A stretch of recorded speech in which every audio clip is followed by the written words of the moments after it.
엄마, 괜찮아요. 저희가 알아서 할게요. 이 한마디에 가슴이 철렁 내려앉은 적 있으신가요? 손주가 태어났습니다. 세상 무엇과도 바꿀 수 없는 기쁨이었죠. 그런데 이상합니다. 기쁨만큼이나 마음 한편이 무겁습니다. 외가 쪽 부모님은 주말마다 아이를 보러 오고 함께 공원도 가고 사진도 찍습니다. 하지만 정작 나는 어떻게 다가가야 할지 모르겠습니다. 내가 도와줄게 한마디가 어느새 부담이 되어버린 시대. 오늘은 그 이야기를 해보려 합니다. 혹시 지금 비슷한 마음으로 이 영상을 보고 계신가요?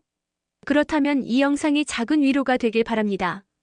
그리고 영상 시작하기 전에 구독과 좋아요 버튼 꾹 눌러주시면 더 많은 분들께 이 이야기가 전해질 수 있습니다. 여러분의 작은 클릭 하나가 큰 힘이 됩니다. 그럼 지금부터 시작하겠습니다. 김정숙 씨는 올해 67입니다. 평생 가정주부로 살았고 아들 하나를 정성스레 키웠습니다.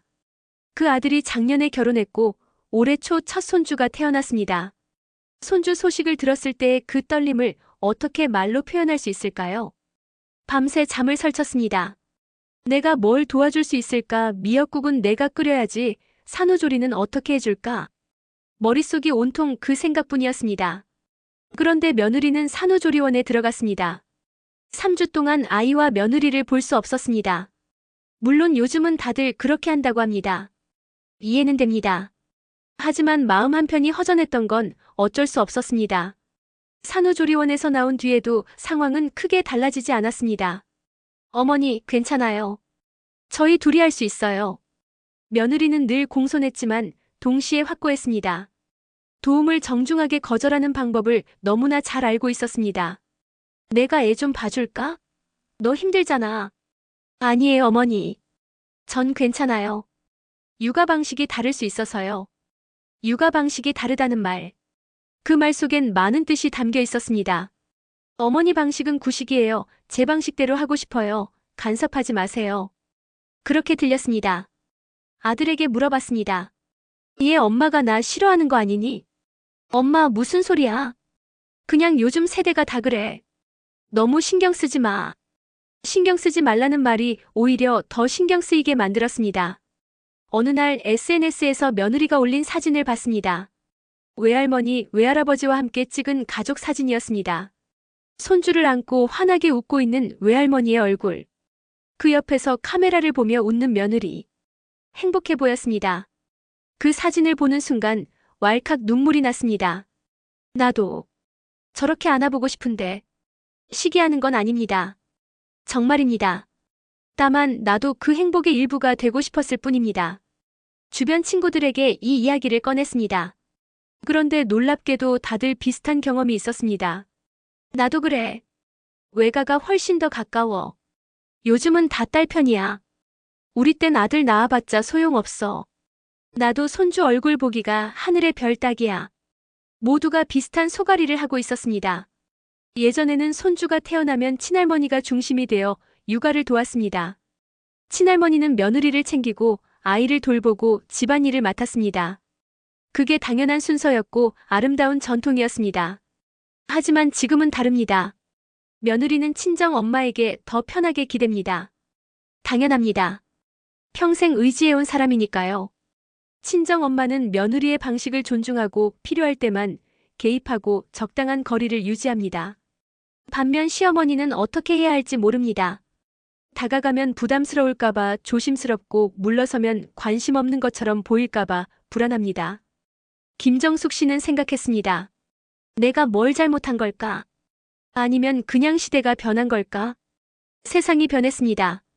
하지만 마음은 여전히 그대로입니다. 손주를 사랑하고 싶고 도움이 되고 싶고 가족의 일부가 되고 싶습니다. 그게 잘못된 건가요? 아닙니다. 잘못된 게 아닙니다. 단지 표현하는 방식이 달라졌을 뿐입니다. 시어머니와 며느리 사이에는 보이지 않는 벽이 있습니다. 누가 쌓은 것도 아닌데 어느새 그 벽은 점점 높아집니다. 며느리의 입장에서 생각해 봅시다. 결혼하고 아이를 낳았습니다. 출산 후 몸은 녹초가 되었고 잠은 제대로 잘 수 없습니다. 아이는 두세 시간마다 깨서 울고 수유하고 기저귀 갈고 다시 재우는 일의 반복입니다. 그런데 이 모든 게 처음입니다.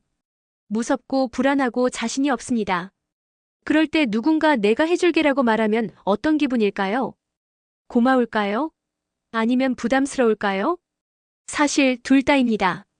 고맙지만 동시에 두렵습니다. 내 방식대로 하지 못하면 어떡하지? 혹시 내가 잘못하고 있다고 생각하시는 건 아닐까? 나를 못 믿는 건가? 그리고 무엇보다 시어머니는 다른 세대입니다. 옛날엔 이렇게 안 했는데 요즘 애들은 너무 예민하게 키워. 분유보다 모유가 더 좋은데 왜 안 먹여? 이런 말들이 조언처럼 들리지 않습니다. 비난처럼 들립니다. 그래서 며느리는 벽을 세웁니다. 정중하지만 단호하게 거리를 유지합니다. 괜찮아요, 저희가 할게요. 한편 시어머니의 입장도 이해해야 합니다. 평생 가족을 돌보며 살았습니다. 아이를 키우고 집안을 꾸리고 남편을 내조하며 살아왔습니다. 그 세월 동안 가장 큰 보람은 가족을 위해 무언가 할 수 있다는 것이었습니다. 그런데 이제 손주가 태어났는데 아무것도 할 수 없습니다. 도와주려고 하면 괜찮다고 하고 조언하려고 하면 요즘은 안 그래요라는 대답만 돌아옵니다. 내가 쓸모 없어진 걸까? 이 생각이 가슴 깊은 곳에서 올라옵니다. 그리고 외가 쪽 부모가 자유롭게 손주를 돌보는 모습을 보면 더 큰 상실감이 밀려옵니다. 나도 저렇게 하고 싶은데 왜 나만 안 될까? 이건 질투가 아닙니다. 소외감입니다. 내가 이 가족의 일부가 아닌 것 같은 투명인간이 된 것 같은 느낌입니다. 어느 날 김정숙 씨는 용기를 내서 며느리에게 물었습니다. 내가 뭐 잘못한 거 있니? 불편한 점 있으면 말해줘. 며느리는 당황한 표정으로 대답했습니다. 아니에요, 어머니. 전혀요. 그냥 저희가 천천히 적응하고 싶어서요. 그 말이 진심인지 예인지 알 수 없었습니다. 사실 이 문제에는 정답이 없습니다. 며느리는 자신의 방식대로 육아하고 싶고 시어머니는 도움이 되고 싶습니다. 둘 다 틀리지 않았습니다. 단지 원하는 게 다를 뿐입니다. 그리고 그 차이를 메우는 건 시간과 대화입니다. 하지만 많은 경우 대화는 일어나지 않습니다. 시어머니는 내가 참아야지 며느리 눈치 보여서라고 생각하고 며느리는 어머니가 이해해 주시겠지라고 생각합니다. 서로 기다리는 사이 벽은 더 높아집니다. 그러다 어느 순간 그 벽은 너무 높아져서 넘을 수 없게 됩니다. 한 가지 분명한 건 이 문제는 누구 한 사람의 잘못이 아니라는 것입니다. 시어머니도 며느리도 아들도 모두 나름의 이유와 고민이 있습니다. 그저 세대가 다르고 환경이 다르고 소통 방식이 다를 뿐입니다. 그렇다면 해결책은 무엇일까요? 김정숙 씨는 어느 날 결심했습니다. 억지로 가까워지려고 하지 말자. 대신 필요할 때 곁에 있어주자. 그 뒤로 그녀는 먼저 나서지 않았습니다. 대신 기다렸습니다. 며느리가 먼저 연락할 때까지, 아들이 도움을 청할 때까지, 그리고 연락이 왔을 때 조용히 달려갔습니다. 조언하지 않았고 참견하지 않았습니다. 그저 필요한 일을 묵묵히 했습니다. 처음엔 어색했습니다. 이게 맞나 싶었습니다. 하지만 시간이 지나면서 조금씩 변화가 보였습니다. 며느리가 먼저 말을 걸기 시작했습니다. 어머니, 이거 어떻게 하는 거예요? 어머니는 애 키울 때 이럴 땐 어떻게 하셨어요? 작은 질문들이었지만 그 질문 하나하나가 소중했습니다. 그리고 어느 날 며느리가 말했습니다. 어머니, 다음 주에 시간 되세요? 애 좀 봐주실 수 있으세요? 그날 김정숙 씨는 오랜만에 손주를 안았습니다.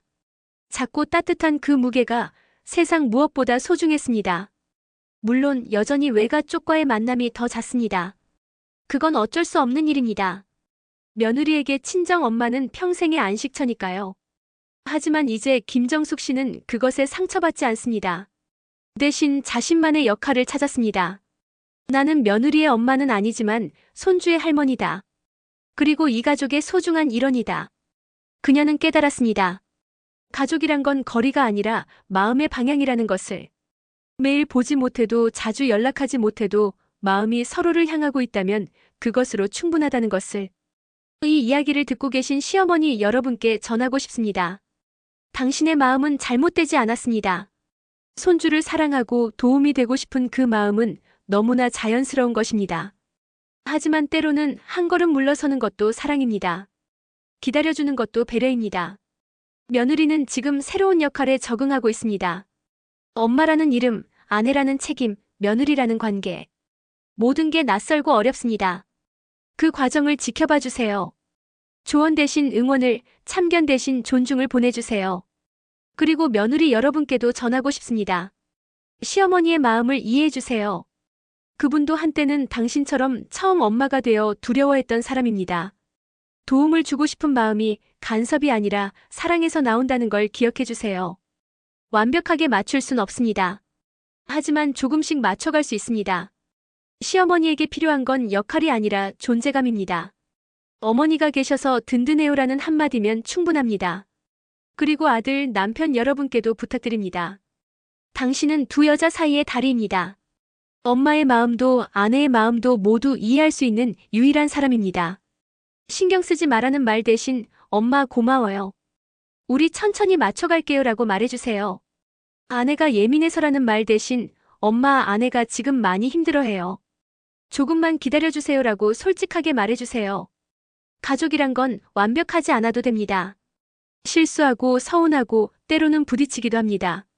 하지만 그 과정에서 서로를 이해하려고 노력한다면 그것만으로도 충분히 아름다운 가족입니다. 김정숙 씨는 요즘 손주 사진을 자주 봤습니다. 며느리가 보내주는 짧은 영상들, 아들이 찍어보내는 일상의 순간들. 그 사진들을 보며 그녀는 조용히 웃습니다.